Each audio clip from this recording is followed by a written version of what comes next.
В эфире телеканала «Итоги дня», в студии Дарья Короленкова. Здравствуйте. В начале выпуска об основных темах. Леса Якутии нуждаются в защите. Якутск лесресурс усиливает свои ряды опытными лесными пожарными. 29 новобранцев уже готовы к работе. ЦФУ и РАН представили результаты средней работы. Воссоздан облик воина эпохи позднего неолита. Триумф якутских талантов. 4 юных музыкантов из Мирного покорили Москву, став единственными представителями Якутии на престижном международном конкурсе. Якутский дизайн на европейской арене. Модельер Изабелла Дордосова представила свою коллекцию, украшенную изделиями ювелирного дома. Зима в Якутске начинается с северного сияния. Ледовый парк в 202-м микрорайоне откроет свои двери уже на следующей неделе.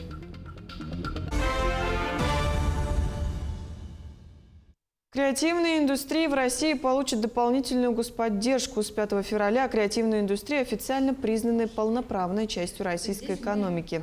Компании, включенные в единый реестр Минэкономразвития, получат финансовую, имущественную и информационную поддержку государства. Регионы самостоятельно определяют критерии отбора, учитывая местную специфику. Это решение призвано стимулировать развитие таких областей, как народные промыслы, кинематограф и IT-сектор, подтверждая успехи, например, якутского кино и IT-сектора Якутии, лидера ДФО по экспорту услуг. Российские пенсионеры получат доиндексированные пенсии с учетом повышения на 9,5% до 25 февраля текущего года. Граждане, получающие пенсию на дом, увидят доиндексированную сумму, включающую доплату за январь в период с 3 по 25 февраля. Тем, кто получает пенсию на банковскую карту, выплаты с учетом индексации начались уже 1 февраля. Дата зачисления пенсии у каждого пенсионера индивидуальна и фиксирована. Узнать точную дату можно на сайте Социального фонда России. Сохранить леса для будущих поколений. 29 новобранцев пополнили ряды сотрудников Якутск лесресурса. Они уже прошли первое обучение, где им рассказали, что должен знать каждый лесопожарный. Подробнее смотреть в сюжете Вероники Таюрской. Илья Чиин давно хотел пополнить ряды лесных пожарных. В этом году у молодого человека все получилось, и теперь он будет патрулировать леса. Вместе с остальными 4 новобранцами он сегодня прошел первое обучение. Все очень даже интересно и так необычно. На самом деле все новое узнал, практически все, потому что до этого я нигде этого не мог узнать, как не тут. После обучения, получается, будет практика. А после выезда в тайгу, лес на пожаротушение. Будет примерно в конце марта, в начале апреля. В лес будем выезжать уже в апреле. Вот так. А маневрирование будет в конце марта. На одну бригаду выдается одна мотопомпа, ветродув, пожарный рукав, бензопила. Кроме того, на каждого лесопожарного выдается одежда и все необходимое оборудование. Тут нужно соблюдать технику безопасности. Это одежда, которую мы выдаем, энцефалит, прививка от энцефалита – это обязательно, от клещей, плюсом берцы, каска, ну и респиратор, противогаз. Для тушения лесных пожаров ранцевый огнетушитель, топор, лопата. В Якут-лесресурсе отметили, что с наступлением пожароопасного периода все бригады отправятся на патрулирование по определенным маршрутам. Количество бригад и машин зависит от класса пожарной опасности. На лесной пожар 3-го класса отправят 1 машину и по 1 маршруту. На пожар 4-го класса отправят 2 машины и, соответственно, по 2 маршрутам. Стоит отметить, что для того, чтобы попасть в бригаду, необходимо соответствовать определенным требованиям. Требования общие. Главное, сотрудник, который должен поступить на нашу работу, должен любить в первую очередь свою природу, должен оберегать его, должен вести здоровый образ жизни. По обучению, если есть такие проблемные вопросы есть, то в принципе мы можем обучить их на лесное дело, заочно так и в Агату, так и сейчас 17 февраля начнется обучение онлайн на Днепродзержинске на лесного пожарного. Якутский филиал Якутлесресурса продолжает набор лесных пожарных. Чтобы пополнить ряды и встать на защиту леса от стихии, можно обратиться по адресу Колоковского, 28. Отмечу, что набор ведется по всей республике. Вероника Таирская, Аэлита Махно, Якутск. Для улучшения жилищных условий семьям с 5 или более детей предусматривается единовременная денежная выплата. Такую помощь в Якутии получили 944 многодетных, в том числе в прошлом году 120 семей, у которых воспитывается 5 или более детей. Размер соцвыплаты составляет 35% от расчетной стоимости жилья. Денежную выплату можно израсходовать на строительство, покупку жилья или на погашение ипотечного кредита. Для того, чтобы получить поддержку, семьи должны написать заявление и предоставить соответствующие документы по месту жительства и состоять в реестре нуждающимся в жилье. Сейчас в республиканском списке числится более 2000 семей. Среди них семья Имыковых, которые снимают квартиру в Якутске 5-й год, а в очереди они состоят 1560 номером. Приехали в 2020 году, уже 5-й год здесь живем. Живем мы на съемных квартирах, каждый раз переезд. 5 лет дала заявление на получение сертификата для приобретения жилья для тех, у кого 5 детей. Очередь очень медленно идет, конечно, но все-таки ждем. Может, когда-нибудь получится что-нибудь. Тем временем вопрос решения жилищных проблем многодетных стоит на повестке местных властей. Так, об ускорении очереди республиканского реестра и повышении финансирования глава республики обозначил в своем послании в Госсобрании. Сейчас депутаты обсуждают и ведут работу. В 2022 году правительством была разработана дорожная карта, и в соответствии дорожной карты, чтобы уменьшить очередь, необходимо ежегодно 500 миллионов. Но, к сожалению, в данный момент при корректировке не получилось отстоять. И очень важно, чтобы эти семьи заблаговременно получили от государства хорошую помощь. Это поддержка престижа многодетных семей и поддержка демографической политики, которую проводит наш Илдархан Айсен Николаев.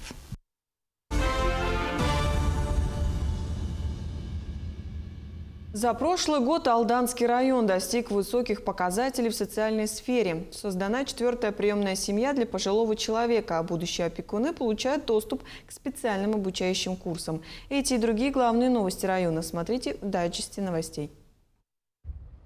В Алданском районе еще один пожилой человек обрел дом. Приемная семья для одинокой женщины была создана в Тамоте. Эта семья стала 4-й в районе.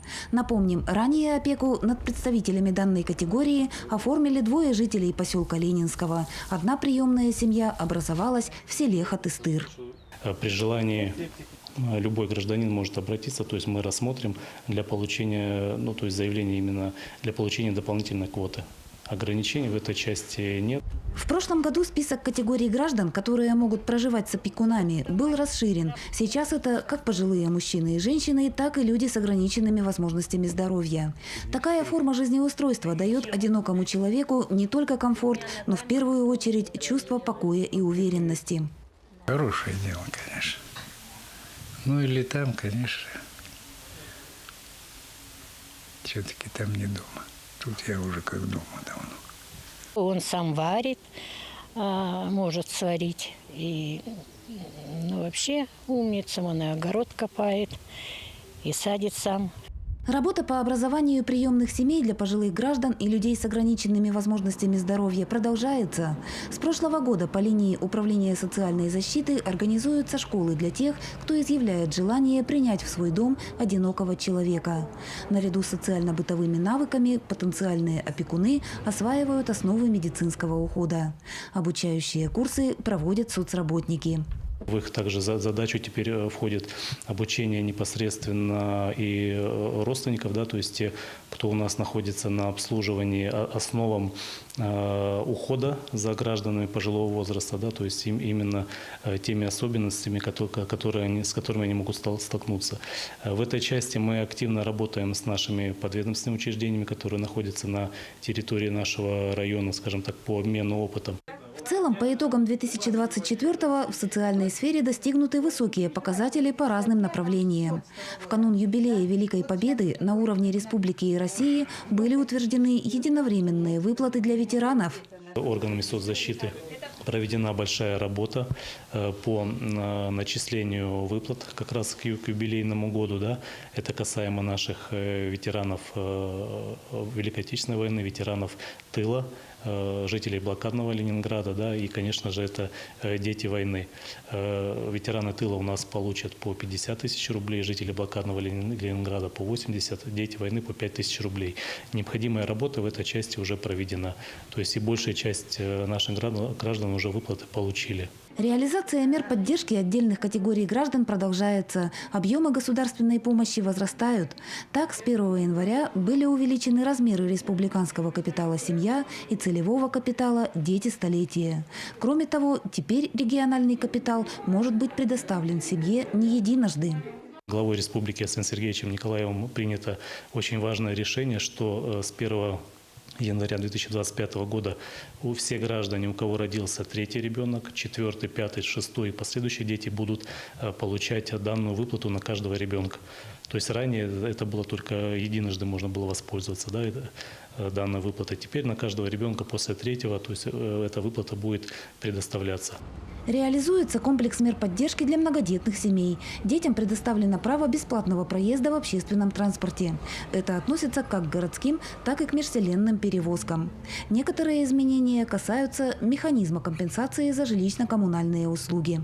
30% компенсации на жилищно-коммунальные услуги, то есть раз в год они могут подать данное обращение в отдел субсидий, и все расходы, которые они понесли в течение года на ЖКУ, то есть будут им компенсированы. Одним из приоритетных направлений остается поддержка участников специальной военной операции и членов их семей. Ряд положений вступил в силу с 1 января 2025 года. С 1 января 2025 года увеличены выплаты для граждан, которые заключили контракты и отправятся на специальную военную операцию. Сейчас данная выплата составляет порядка 1 300 000 рублей. Наряду с расширением спектра мер поддержки участников спецоперации и их близких дополнены условия прохождения реабилитации военнослужащих, получивших ранения. С этого года демобилизованные могут получать восстановительное лечение в центрах Социального фонда России в различных регионах страны. Татьяна Вахнина, Сергей Шипачев, Александр Лукин, Алдан. Лицом к лицу с прошлым в музее Мамонта состоялась эксклюзивная презентация 3D-облика мужчины-воина, который жил в эпоху позднего неолита Якутии. Как выглядел этот человек и какую жизнь он прожил, знает Даяна Федорова. В 2004 году в 9 километрах от села Чурапча в местности Кёрдюген было найдено погребение мужчины-воина, жившего 4000 лет назад. Его останки находились всего в 7 сантиметрах от поверхности земли. Погребение Кёрдюгена показывает нам, именно то, что это воин, показывает о социальной дифференциации.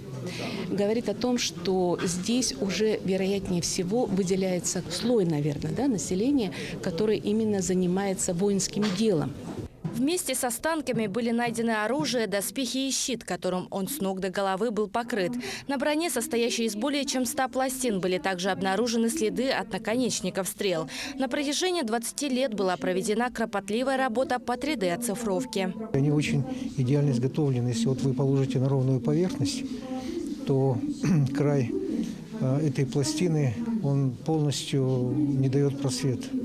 То есть я просто до сего времени удивлен тому технологическому уровню тех людей, которые 4000 лет назад могли изготавливать такие изделия. Специалисты предположили, что кёрдюгенский воин относится к юкагирским племенам и был захоронен с большими почестями. Ему было около 50 лет, с ростом около 165 сантиметров, достаточно большой мышечной массы, что свидетельствует о том, что он воин-лучник. Наши находки делаем при помощи оборудования, которое мы закупили по программе «Приоритет-2030». Будем такие исследования дальше продолжать. Да, и у нас задач достаточно много, и предстоит еще делать делать генетические исследования, может быть, мы узнаем близких сородичей, где, откуда вот такие воины появились. Внешний облик древнего воина воссоздан в рамках совместного проекта СВФУ с Институтом этнологии и антропологии РАН по знаменитой методике Михаила Герасимова на основе новейших цифровых технологий.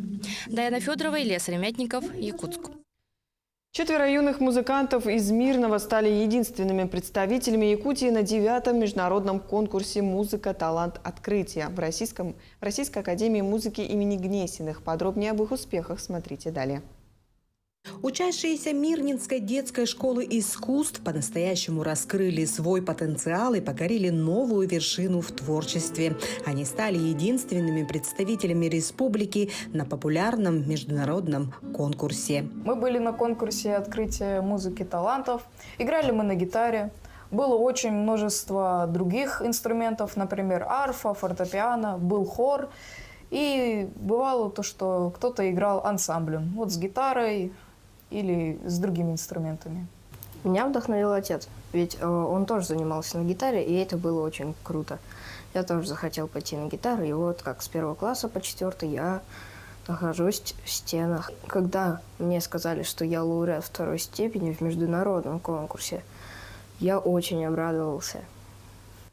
Международный конкурс музыкантов-исполнителей проводится уже 9-й раз. Он собирает талантливых исполнителей со всего мира, предоставляя им возможность продемонстрировать свое мастерство перед авторитетным жюри. Я волновалась чуть-чуть, но у меня было хорошее настроение и настрой.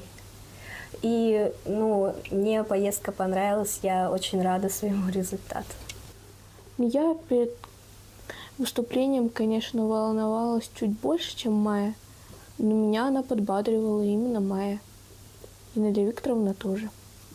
Ребята занимаются под руководством своего преподавателя Нелли Осуховской и концертмейстера Юлии Фаталиевой. Эти победы – результат их упорного труда, таланта и поддержки наставников, которые вдохновляют своих учеников на достижение новых высот. Если бы мы знали об этом конкурсе чуть раньше, мы бы, конечно, наверное, и чуть лучше подготовились, но, тем не менее, дети выступили достойно, дети выступили хорошо. Где-то были неудачи, где-то молодцы собрались, то есть я не буду конкретно про каждого говорить, но дипломы, полученные, сами говорят за себя. Из 500 участников наши ребята действительно продемонстрировали великолепное мастерство и глубокое понимание музыкального искусства, покорив своими играми безупречным звучанием инструментов. Анна Васильева, Мирный. Легендарный пес по кличке Толстый ожидает своих хозяев. Сейчас хвостатый живет в приюте «Четыре лапки» в Якутске, где о нем заботятся, регулярно кормят, выгуливают и играют. О том, как складывается судьба интернет-знаменитости, расскажет Саргалана Неустроева. Зимой прошлого года в популярном мессенджере распространился шуточный пост пользователя с фотографией упитанного пса, который уже несколько лет жил у ларька с молочной продукцией. Позже стало известно, что зовут его Толстый и знает его весь район. Пса подкармливали как в ларьке, так и просто прохожие. Но в январе хвостатого поймали и поместили в пункт передержки. Теперь пес Толстый живет в приюте «Четыре лапки». Здесь у него есть все необходимое. Собственный вольер, будка, а главное – многоразовое и здоровое питание. Особенно пес любит молоко, отмечают волонтеры и предостерегают. В любой момент Толстый пытается сбежать к любимому ларьку. Уж очень он скучает по своему прежнему месту жительства. Скучают по нему и горожане. Можно пса Толстого назвать любимцем района? Конечно. Мы все его знаем, давно уже он живет тут. Почти каждый день он тут лежал, то там, то там. Пса жалко, он добрый. Сейчас холодно. Может быть, это и лучшему, потому что может и замерзнуть насмерть. Сейчас февральские холода начнутся. Жалко было, что он никому не мешал тут. Мне кажется, ему тут лучше было. Однако не будем забывать, что когда-то так же хорошо жил кот Крошек, который обосновался в подвале Пермской больницы. О его печальной судьбе знает каждый зоозащитник. Кот скончался из-за ожирения, хоть за судьбу животного и боролись профессионалы. К счастью, у нашего пса куда большие шансы на здоровое будущее в любящей семье. Стабильно гуляем с ним 1-2 раза в день. Из питания у него горячее, и плюс он там подъедает. Мясо может быть какое-то, где-то корм и так далее. Но если внешне говорить, то в принципе с ним все хорошо, как будто. То есть он просто, да, он толстый, предположительно видно, что как будто бы у него есть диабет, но в целом он игривый, веселый, гуляет, хорошо себя чувствует. Возможно, в скором времени приют объявит о сборе средств на медицинский осмотр толстого. По предварительным подсчетам обойдется он в 10 тысяч рублей. Это не говоря о дальнейшем лечении. Живет приют только за счет благотворительности. К ней, кстати, на днях присоединилась администрация Сайсарского округа. Именно там для упитанного пса смастерили вольер и будку. Мы не могли проигнорировать то, что он оказался, так сказать, не то что в беде, да, он оказался в надежных руках волонтеров. Это отличный прецедент для того, чтобы сотрудничать вместе и далее, потому что собаки, они, как сказать, тоже нуждаются в тепле и заботе. Но тут важнее тепло при наших суровых климатических условиях, и поэтому будка первостепенно.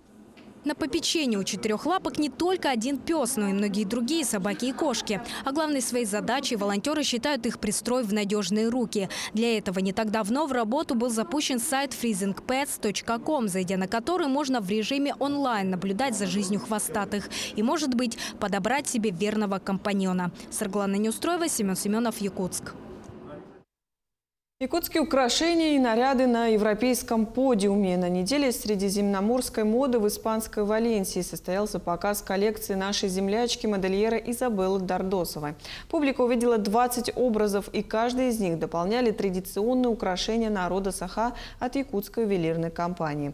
Коллаборацию назвали «Симфония вечной мерзлоты». Показ прошел настолько успешно, что сразу после мероприятия половина всех платьев и украшений были распроданы среди зрителей. Изабеллу Дардосову на фестиваль пригласил лично директор Испанской недели моды. Работу якутского дизайнера он увидел в Москве и сразу заинтересовался. Эта коллекция была смешением моих разных коллекций, в том числе и коллекции дельты кожаной. Мы представили концепцию три мира. Верхний мир – это светлые тона, нижний мир – это, естественно, темные тона, а средний мир – это люди, разноцветные уже получается. Меня вдохновляет всегда природа и наука. И в прошлый раз коллекция Дельта была вдохновлена именно фрактальной структурой дельты реки Лена. И я смотрела космические проекции, и там такие вот разветвления, узоры из этих рек, и меня это очень впечатлило. И, конечно, наша якутская культура, наши якутские традиции, наши украшения, они поражают воображение. И там были все в полном восторге. Был такой настолько триумф, полные залы. Лучшие модели Валенсии хотели участвовать на нашем показе. И потом, когда у нас закончился показ, у нас аплодировали стоя. Никому так не аплодировали. Мы, конечно, были в большом таком шоке. И вообще очень это было радостно за нашу республику. Ледовый парк «Северное сияние» в 202-м микрорайоне ежегодно радует жителей Якутска зимними забавами. Администрация парка сообщила, что открытие состоится уже на следующей неделе. Чего ждать горожанам от «Северного сияния», расскажет Эржена Гармаева. Подготовка к открытию ледового городка в 202-м микрорайоне идет полным ходом. Жители Якутска смогут прокатиться на ледяных горках, посмотреть на снежные фигуры, ну и, конечно, попробовать покататься на снегоходе.